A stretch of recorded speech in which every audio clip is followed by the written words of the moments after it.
बांग्लादेश में हिंदू के खिलाफ अपराध और हिंसा की घटनाएं थम नहीं रही हैं। सोमवार को भी एक हिंदू की गोली मारकर हत्या कर दी गई।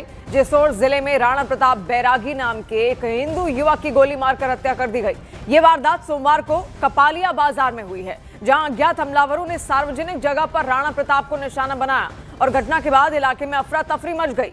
इस घटना के बाद से वहां के हिंदुओं में डर का माहौल है, क्योंकि बांग्लादेश में पिछले 18 दिन में 5 हिंदुओं की हत्या हो चुकी है।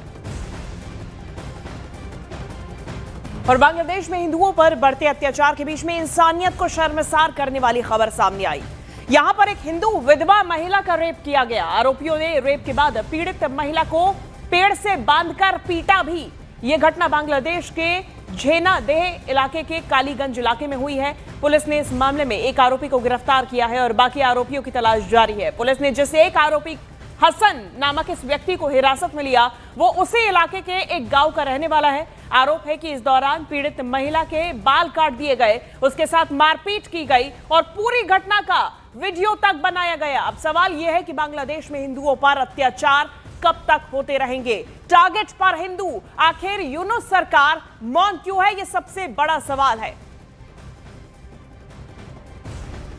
और बांग्लादेश में हिंदू पर बढ़ते अत्याचार के बीच कथावाचक अनिरुद्धाचार्य ने कहा कि जिन लोगों पर हिंदुओं की हत्या और उन्हें जलाने के आरोप हैं, उनसे संबंध कैसे रखे जा सकते हैं। उन्होंने साफ शब्दों में कहा कि रिश्ते तभी सुधर सकते हैं जब बांग्लादेश में हिंदुओं की सुरक्षा की गारंटी दी जाए। उन्होंने ये भी सवाल उठाया कि जब हिंदुओं के बीच रहने वाले मुसलमान सुरक्षित हैं, तो मुसलमानों के बीच रहने वाले हिंदू सुरक्षित क्यों नहीं है। जो लोग हमारे हिंदुओं को जला रहे हैं, कत्लेआम कर रहे हैं, उन लोगों से हमें क्यों संबंध रखना है? हमारा आपसे संबंध तभी स्थापित होगा जब आप हिंदुओं की सुरक्षा की गारंटी देंगे। यदि आपके देश में, बांग्लादेश में हमारे हिंदू भाई रहते हैं, तो उनकी सुरक्षा की गारंटी आप हमें दीजिए, क्योंकि मुसलमान भारत में रहते हैं, तो भारत के मुसलमानों की सुरक्षा की गारंटी हमारी सरकार देती है। और हिंदुओं के बीच में मुसलमान सुरक्षित हैं, तो मुसलमानों के बीच में हिंदू सुरक्षित क्यों नहीं है?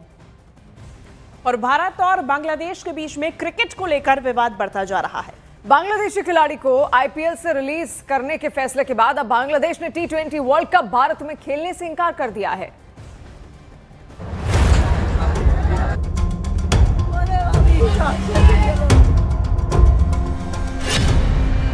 भारत वर्सेस बांग्लादेश। क्रिकेट पर जारी है कलेश।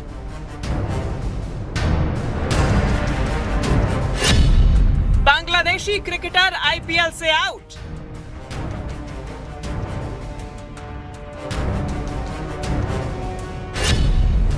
बांग्लादेश के भारत में खेलने पर डाउट।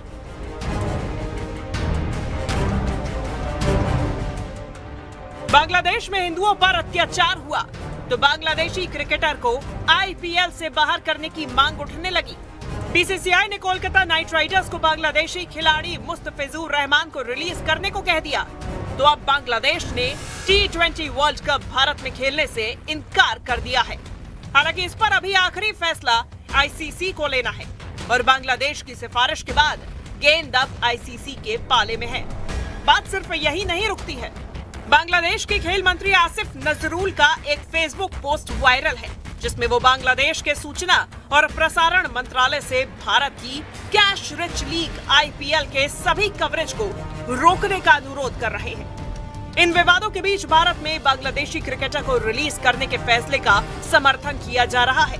बांग्लादेशी खिलाड़ी है मुस्तफिर, उनको आईपीएल के में हटा दिया गया है जी बीसीसीआई का। जी, उसको कैसे देखते हैं? बिल्कुल, बीसीसीआई ने सही निर्णय लिया है, देश के लिए निर्णय लिया है, तो हम सब बीसीसीआई के साथ सहमत हैं। मंदिरों पर हमले हो रहे हैं, वहाँ घरों को जलाए जा रहे हैं, लगातार वहाँ संपत्तियां निशाने पर है, लोग बेहद असुरक्षित हैं और अंतर्राष्ट्रीय बिरादरी के बार बार आपत्तियों के बावजूद यूनुस सरकार, जो पूरी तरह से एक कठपुतली सरकार में परिणत हो गई है, वो कट्टरपंथियों के खिलाफ कार्रवाई नहीं कर पा रही है।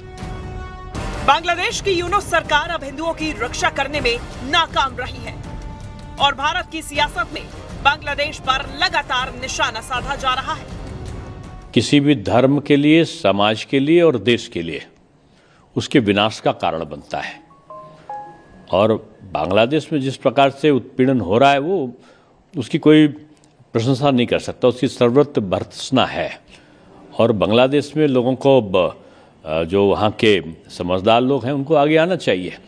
भारत के बारे में आप समाचार पत्रों से और सभी तरफ से आप जान रहे हो कि भारत का जो सरकार है, विदेश विभाग है, वो पैनी नज़र रखे है और वो क्षण प्रतिक्षण के घटनाओं से अवगत है। सरकार ने तो अपनी बात स्पष्ट नहीं करी है। जो भी निर्णय आया है, बीसीसीआई का निर्णय आया है, उस पर प्रतिक्रियाएं आ रही हैं। बांग्लादेश के साथ हमारे बहुत गहरे संबंध रहे हैं और बांग्लादेश हमारे आधुनिक इतिहास का एक बहुत बड़ा हिस्सा बांग्लादेश रहा है और वो हम खोना नहीं चाहते, ना हमको खोना चाहिए। लेकिन जो स्थिति आज बनी है बांग्लादेश में, उसके लिए कैसे हम उसमें कुछ कर सकें, एक बहुत बड़ा सवाल है। बहरहाल क्रिकेट को लेकर कलेश जारी है। बीसीसीआई के कड़े फैसले के बाद बांग्लादेश अब बैकफुट पर है और ये देखना होगा कि क्या T20 वर्ल्ड कप भारत से बाहर खेलने की उसकी मांग पर आईसीसी अपनी मंजूरी देता है या नहीं।